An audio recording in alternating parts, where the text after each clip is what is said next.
Hello guys, for today's video, samahan niyo ko ngayon magbilang ng mga bigo. Simple lang naman ang gagawin ko dito guys. Bali ililista ko lang at pagsasama-samahin ko sa isang box. Naka-break kasi ako ngayon guys, kaya nakakapag-cellphone tayo. Bali ito ang gagawin ko habang naka-break ako. Kapag break time lang kasi pwede mag-cellphone, kaya ito yung ginagamit kong oras para makapag-video ako. Napapansin nyo guys, halos mapuno ko na yung bond paper. Dito nga guys, sinaayos ko na yung mga nabilang ko kanina para hakutin na lang mamaya. Bali ito nga pala yung pinakamabigat guys, kasi may mga nakahalong drinks dito. Maglilinis na muna ako guys bago ko iwan to, tulad ng pag-iwan nyo sa'yo.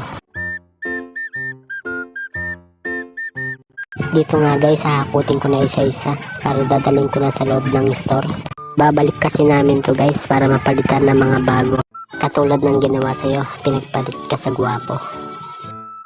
Ayan yung store namin guys sa Total NLEX. Hanapin nyo lang ako dyan. At dito guys, pauwi na pala kami. Salamat nga pala sa nagbibideo sa akin. Napakaganda mo, Chabelita. Dito nga pala kami nagpa-park guys. Libre lang at walang bayad. At dito nga guys, nag-effort pang lumayo si Chabelita para videoan ako. Dito nga guys, natanong ako ni Chabelita bakit daw napaka-pogi ko. Sabi ko sa kanya, normal lang yan, dapat masanay ka na. Bibili na lang kami ng lutong ulam guys para hindi na kayo magluluto mamaya, para tuloy-tuloy sa pagkain. Minudo at saka tukot baboy nga pala yung napili namin guys. Worth kasi namin to, kaya ito yung napili namin. Bumabayad na lang kami guys para makauwi na.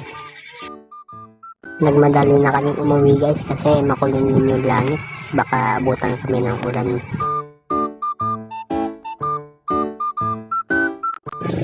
Malapit na kami guys, hanggang dito na lang muna. Thank you for watching. Huwag mong kalimutan mag-subscribe sa aking YouTube channel. Bye bye!